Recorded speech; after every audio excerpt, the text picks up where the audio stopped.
Terima kasih Anda kembali bersama kami. Kita ke informasi selanjutnya. Persiapan upacara jelang peringatan kemerdekaan Republik Indonesia semakin terlihat. Salah satu yang juga bersiap untuk tampil dalam upacara kemerdekaan di Istana Merdeka adalah pasukan berkuda.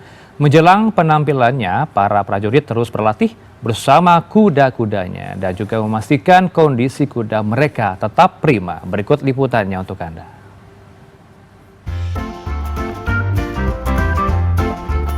Tepat pukul 7 pagi, kandang-kandang kuda yang dimiliki oleh Batalion Kavaleri Kuda 2 Gentayu dibuka untuk membawa tunggangan berperawakan gagah ini ke tempat latihan. Inilah sebagian dari kuda-kuda yang akan ikut serta dalam upacara peringatan ke-81 kemerdekaan Indonesia di Istana Merdeka. Sebelum latihan, tentu saja harus ada safety briefing dan pembagian formasi oleh instruktur. Latihan pun dimulai dengan mengitari lapangan. Di sini kita bisa melihat bagaimana para penunggang mengontrol kuda-kudanya agar tetap berada di formasi barisan. Nah, inilah proses latihan pasukan berkuda dari Yon Kavaleri Kuda 2 Gentayu yang sedang berlatih untuk mempersiapkan formasi di ulang tahun Republik Indonesia pada tanggal 17 Agustus nanti di Istana. Kuda jenis Wamblot asal Eropa ini memiliki postur tinggi dan tegap, serta dikenal dengan daya tahan tubuh yang kuat. Jenis yang cocok untuk tugas-tugas kemiliteran, termasuk tugas protokoler kenegaraan. Meski sudah sering dilatih, namun para penunggangnya tidak boleh lengah. Karena kuda dikenal sebagai salah satu hewan yang sensitif dan gampang panik. Dalam latihan ini, salah satu bagian yang krusial adalah saat pasukan berkuda membawa bendera merah putih.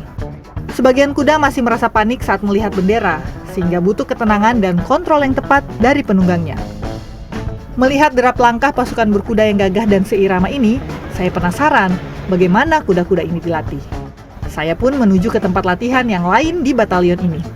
Selamat pagi, Letnan Angga. Mbak Irene. Nah, tadi saya sudah lihat proses latihannya. Nah, kuda-kudanya ini sudah selesai latihan yang batch 1 ya? Iya, batch 1. Batch 1. Nah, tapi kalau ini kenapa mereka disendiriin yang ini?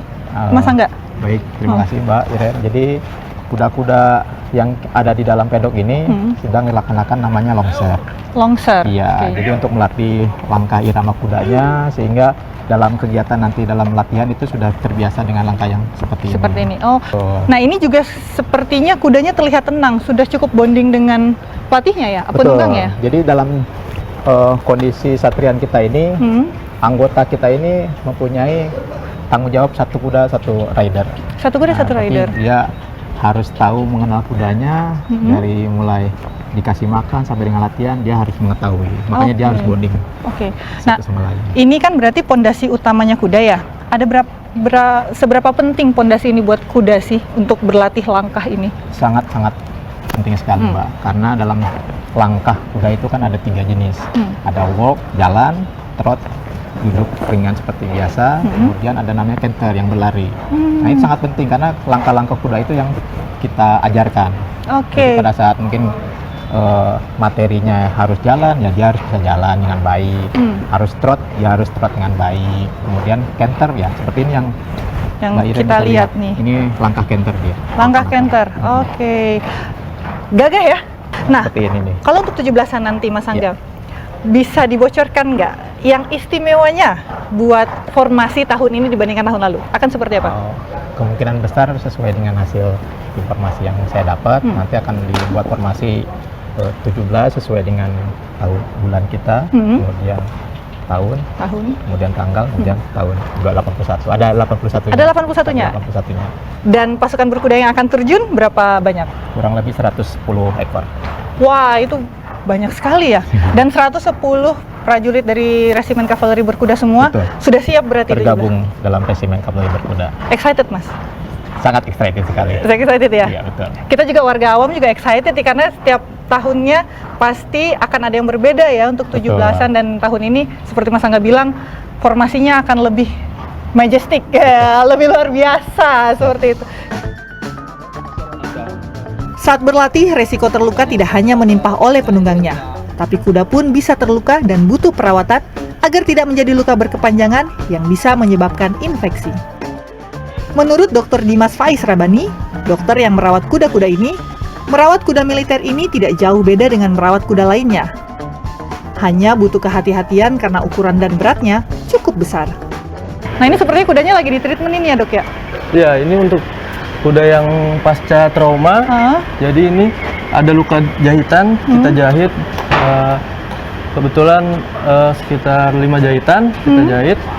Ini kita treatment hariannya dengan pembersihan luka dan juga ada penyuntikan antibiotik. Nah, kalau untuk kuda militer itu kan penyakitnya biasanya seperti apa sih, Dok?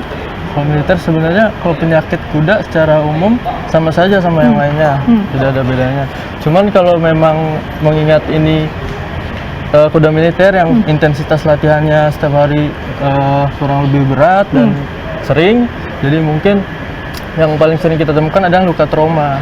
Trauma itu bukan berarti trauma batin ya? Bukan, Trauma bisa fisik. trauma fisik. Paling seringnya mungkin lecet-lecet dia, entar kadang kan tidak tahu antar temannya itu kadang suka menendang. Nah, perilaku kuda yang untuk militer itu berbeda tidak dengan perilaku kuda pada kuda-kuda lain?